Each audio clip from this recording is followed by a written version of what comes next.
What's going on, guys? It's that time of the week, game week 23, into the second half of the season firmly, and things are starting to go a little bit weird for a lot of teams, especially us and Tottenham and a few others, and we've got teams like Bournemouth and Forest doing amazing things, and that's why the Premier League is one of the greatest leagues, if not the greatest league on the planet. Sam, we start with our predictions from last week, and I have to say you've had a shocker from last week. I was looking at the scores coming in, and I was like, I don't think I've got anything here. Like every It's not that single bad. one. Is it not? I thought I got everything wrong. You've got a couple, but Okay. I'll go through yours first. So you got the Forest Yeah. and the City game. So you got two correct results there, but then the other ones were like either one goal off either way. Right. So it's kind of like yeah. Yeah. But we have those weeks, don't we? I had a week like that last week. Yeah. I actually did okay. I did all right. 6 correct results, 1 correct scoreline. That's pretty good. And for some reason, I always get draws on the correct score. I don't know why.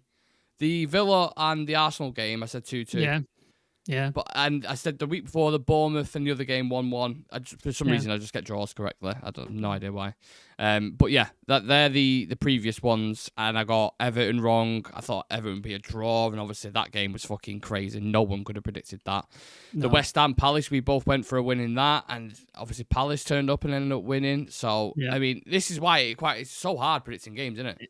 It's literally just, for the most part, it's like toss a coin and just see which one you want to go for. Because in the old days, you used to be able to say like the top 4, 5 or 6 will beat all the rest of them. Yeah. And then the other ones, it's like there's a battle and stuff like that. Nowadays, Southampton can beat a top 6 team, and then a top 6 team can beat the top the current champions and stuff like that. It's mental. It really is mental. Makes it a good watch, though, doesn't it, for the viewers, I suppose. For everybody else, not for United fans. Not for United fans. Correct, yeah. Bear that in mind when we get into our... Well, saying that, we'll be doing a preview for that, so we don't need to worry too much. But it is game week 23, like I said, well over halfway at the minute, and we're kicking things off again with a very, very good game in Bournemouth versus Nottingham Forest. Probably the two... I don't know if you would go this far, Sam, but probably the two poster boys for underdog stories at the minute in terms of what they're doing in the league. Nottingham Forest for sure, because what they were like relegation. They were the final game last year. They saved didn't they? So to go for, that's like a Leicester in reverse, wasn't it? Because they won the title and then they were like almost relegated. So they've done it in reverse, and now they're like pushing for title contention. So yeah, Nottingham Forest have been excellent this season. Everything's clicking. Bournemouth, I think they play some fantastic football. I think Iriola's destined for a big job at some point. I agree. I think he's a really good manager, and I think he's making a tune out of players that most people would look at and go, "Oh, they're not that great." Well, Patrick Kluivert is scoring hat-tricks against Newcastle at St. James's Park. So, yeah, this is a really, Justin really Kluivert, good... sorry, not Patrick. Sorry, Patrick's his dad, who I loved. He's also a class player. Yeah. So yeah, really, really good teams. I'm going to duck out and say this is probably going to be a draw. They're going to cancel each other out. That's probably where I'm going with it. So I'm going to go 1-1, I think, Bournemouth, Nottingham Forest. I have also gone with a draw, but I've gone 2-2 because I think there might be some goals in it. I was just looking. So last season, Nottingham Forest, they finished on 32 points. Yeah. This season so far, they're already on 44 points in third position, level with Arsenal, 6 points better. It's crazy that, isn't it? Absolutely nuts. But I agree. I think both teams, Bournemouth coached really well. I know they've got a couple of injuries, but to do that at St. James's Park, I did not see that one coming. No. So they're at home, we're against Forest, identical form, identical head-to-head. It's got to be a draw. So 2-2, we'll go with. Next up on the fixture list, we've got Brighton and Hove Albion versus Everton. Again, this one quite hard to predict. I don't know if you agree with this, Sam, because you see Everton do that to Spurs, and you're like, okay, there's a bit of a manager bounce here. But Brighton Spurs. At home, it's Spurs as well. You have to take that into context, of course. But Brighton at home, and they are a good football inside. So do you go with the manager bounce theme at the minute, or do you think, no, Brighton play them off the park? I don't think Brighton will play them off the park, because I think they made us look like absolute dog shit, didn't they? But which isn't half. We are terrible, so I don't know if that flatters Brighton or not. But they've had a lot of draws recently, and they've not quite got the wins apart from against us. Everton, I think, because you're against Spurs, you've always got an opportunity. They didn't look great the match before Everton. They sort of was still a bit sort of stodgy, but I'm gonna go narrowly for a Brighton win. So I'll go 2-1 Brighton. So they'll just edge it. We're not far away there as well. I've gone 2-0 to Brighton. Okay. I've not given it. Maybe I should have given Everton a goal, but I'll stick with my guns. I want to stick with my predictions, but I can certainly see a 2-1 happening. That again, get your predictions in. People who are watching in the comment section, let us know what you think. That in die for Everton. Top player. He's on form and he scored the last week, so I could see him getting something. Yeah, he's a very good player. Really good player. This one, I have to admit, I think this is going to be an easy win and it's going to be a smashing. Liverpool versus Ipswich at home, at Anfield, 3 o'clock kickoff. I mean, Ipswich, I've conceded 8 goals in the last 2 games, Sam. This is set up for a smashing, surely, isn't it?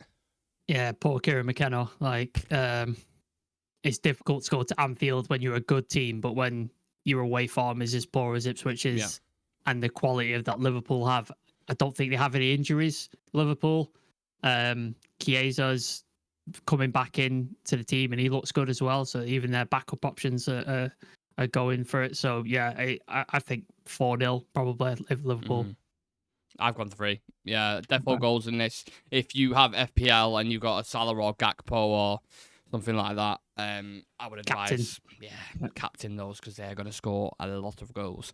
Now, this might surprise you, Sam, and I'm going bold here. This is Southampton versus Newcastle at home, right? Newcastle just lost recently. They was in form, but they also don't have the best away record. So I'm going to go bold, and I'm going to go with a banana skin in this game, and I think it's going to end up a draw. I did go with a Newcastle win, and then I thought, do you know what? I'm just going to... The Premier League's so unpredictable, you just don't know, do you? So, banana skin for this game. I think 1-1, Southampton and Newcastle. Yeah, it's a tricky one, because like Newcastle were flying, and then they just got their asses handed to them by Bournemouth. So you're like, where do they go now? Like, do they bounce back and go back into it? Or does that affect their confidence now and the sort of thing? But I can't look past the Newcastle win. Like, Southampton is just so poor. Like, they're just really bad. I know they gave us a fucking game, but again, we're fucking abysmal. So we're irrelevant. So yeah, I'll go Newcastle 2-1. I think Southampton will get a goal, but I think Newcastle will win. No, that's fair. I can definitely see that. Watch them just absolutely obliterate them now, 5-6-0. Yeah. Just the way it usually goes. What about this one, Sam? Wolves versus Arsenal. Arsenal got a pretty good record overall in general in the head-to-heads, but Wolves conceded so many goals in the past 9 goals in the last 3 games. Yeah. But they're at Molineux, so I'll let you take this one first. Arsenal weird, aren't they, in a minute? They just the goals. I don't know where they're going to come from. I really don't. Like, they're relying on these set pieces quite a lot. Odegaard's off form. Saka's injured. Havertz is not doing it. Gabriel Jesus is out injured. Like, it's a weird team in a minute, and I just don't know where the quality is going to come from. And then Wolves, they had a little bit of a bounce, didn't they? And then they've sort of fallen off again since. They've not really been at it. Cunha's obviously fallen out with the manager as well, who's one of your better players. I think Arsenal get it done by not by much. I'd go like 1-0 Arsenal. I don't think it'll be a. This is not the barn burner. Like, put it that way.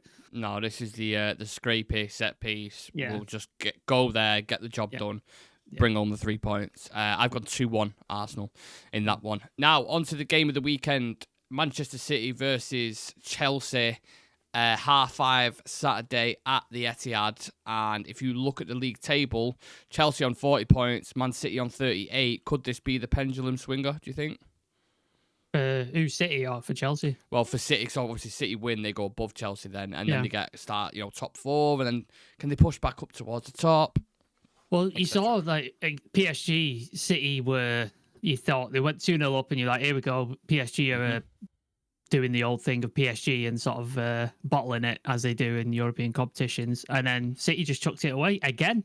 Like, I thought it was out of the system, but they were like, nah, they just chucked that away again, which baffling to me. So I can't imagine what Pep's thinking with this game. Like, Chelsea not in great form themselves either. Are they still winless, or did they win at the weekend? They beat Wolves, didn't they? Monday night football. So that was like the first win, wasn't it? In 5, I think. Yeah. So I can see like a high scoring draw in this. I can see like a 3-3. So yeah, this is my barn burner. I think 3-3. I think it'd be a high scoring draw. We have the same barn burner because I agree with that. I think typically when these two teams play, there's been a 4-4. I think a couple of years ago at some point. There's been a lot of goals in this. I've gone City to win 3-2 though, and they'll just edge it. But I think it'll be a bit of a classic. Yeah, that's the 5:30 kickoff. Moving on to Sunday. Tottenham Hotspur, the ever-gifting Tottenham versus Leicester. Just when you thought we was dog shit, my God, they are taking the bat and running with that. No, sorry. Let me go back. I missed out a game here. Apologies. Crystal Palace, Brentford. Yes, correct. Crystal Palace versus Brentford. My apologies, people, if you are watching this. I don't want to skip past any team, but that's the team who play first Sunday. Well, they all play at 2 o'clock. Ignore me. Yeah. Palace versus Brentford. Picking up some momentum now at the minute. Palace, Sam, I don't think they've lost in 5 games. You've got Mateta back scoring goals. Yeah. We know what Brentford's away record is like, don't we? So I've edged for Palace in this one, 1-0. Yeah, I can see Palace sort of winning this game. But I think Brentford's front options are too good not to score a goal. Likes of Wissa, who's Nottingham Forest took the piss for that bid, didn't they? There's 22 million. Yeah, it's a bit of a joke that, to be honest. And Wermo is obviously in form, so yeah, I think they're too good not to score. So I'll go Crystal Palace 2-1. I think they win, but I do think Brentford will get a goal. Okay, interesting. Right, now onto the game, the initial game that we brought up. One might call it an El Sakiko. I don't know if people will go that far, but Spurs at the moment. I know they beat Hoffenheim on yesterday. Sorry, just about 3-2. But in the league, my God, they have been awful. Their record is so. They're below us. That tells you everything you need to know how badly Spurs are doing. But equally, Leicester under Rude are conceding so many goals. Yeah. Do you go with Spurs are going to absolutely slap him, or do you go with, I don't know, maybe Leicester could get something? This is my banana skin. I think Spurs capitulate. Ooh. Yeah. At home? Yeah. I think the pressure's going to get to Ange. He's got loads of injuries, hasn't he? There's so many people. Solanke's out as well, isn't he? He's not in there. Son is playing absolutely piss poorly. And then the whole defensive line is out in it. They've got no sort of defenders. They've got a brand new goalie. I just think, I think Leicester could sneak something. You play that high line. Is Jamie Vardy injured or is he available? Is he fit? I'm not sure. You play that high line. I could just see a ball going over the top to Jamie Vardy and he put it in past it and it's a 1-0 win to Leicester. I can see it happening. Yeah.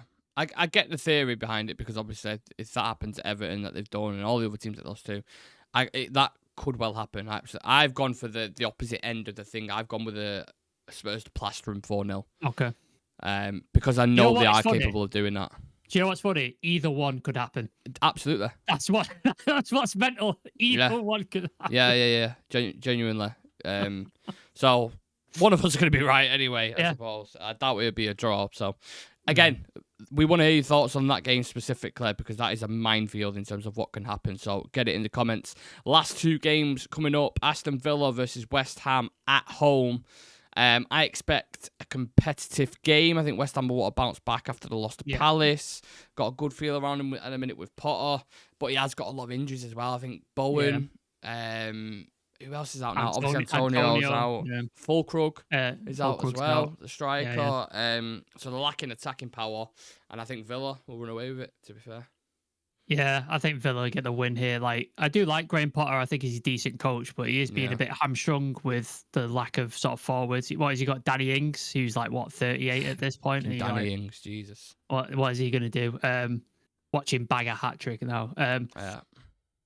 I think he's sort of stuck. And I just think this is not going to be a season, is it, Graham Potter? I think once he gets to the summer and he can sort signs out and stuff, you'll probably see the better West Ham under Graham Potter. I think it's just about surviving this year. So yeah, I think Aston Villa 2-0. I think they'll get the job done. Duran, there's a lot of interest from West Ham around him as well, isn't there? Be interested to see if he plays. Yeah, he did that. What happens there? Yeah, on his Instagram story, and that was a whole kind of thing. So yeah, it'd be interesting. There's a storyline there, but yeah, Villa 2-0. Battle of the Claret and Blues, one might say, with Villa and West Ham. And then the last game on Sunday night at 7 o'clock. It's a weird time, man. It's Fulham versus West Ham. Now, this is goes out on a Friday night. Our preview will be out on a Saturday. Fulham United, not West Ham. Fulham versus United, sorry. Check that preview out if you want to know the score predictions and the lineups and all that and the tactical breakdowns. It might be a little bit depressing, but get involved in that. That'll be out on our channel 12 o'clock on Saturday. So check that out and you'll find out what we have predicted because we will save ourselves for that one. But anything else, Sam, you want to throw in there in the mix? Anything you expect to happen? Maybe someone you would captain? Any thoughts on the league table? Anything like that at all? I don't have any Liverpool players in my fantasy football team, as you know. But if you do, and you don't hamstring yourself like I do every fucking year by not picking any Liverpool players. Yeah. Every year I do it. Pick some Liverpool players, forwards, and captain one of them because there's going to be goals there. You're going to get something. And then, if you've got any City or Chelsea players, make sure they're in the team because there'll probably be goals there as well. And if you've got any United players, get them out of your team because it's not going to go well for you. It's not going to go well. I've only got Bruno Fernandes. That's it. I've got nobody. I've got nobody. I had Leicester, and then we were just conceding week after week. I was like, right, you're coming out. So, apart from that, the league it's probably Liverpool's to lose at this point, isn't it? So, unless City or Chelsea or even Forest just keep surging and then Liverpool drop points, it's Liverpool's to win at this point. So, that's where it is. Sad times, man, especially when we're 13th in the league. But hey ho, this is a neutral show. We appreciate any fans who are watching. If you are from other clubs, let us know in the comments. Also, what do you make of our predictions? Where do you see the banana skin? Where do you see the barn burner in game week 23? And more to the point, thank you very much for watching. Smash the like on the video for us. Subscribe to the channel. And we'll see you for next week's game week 24. Let's see what happens. See you in a bit.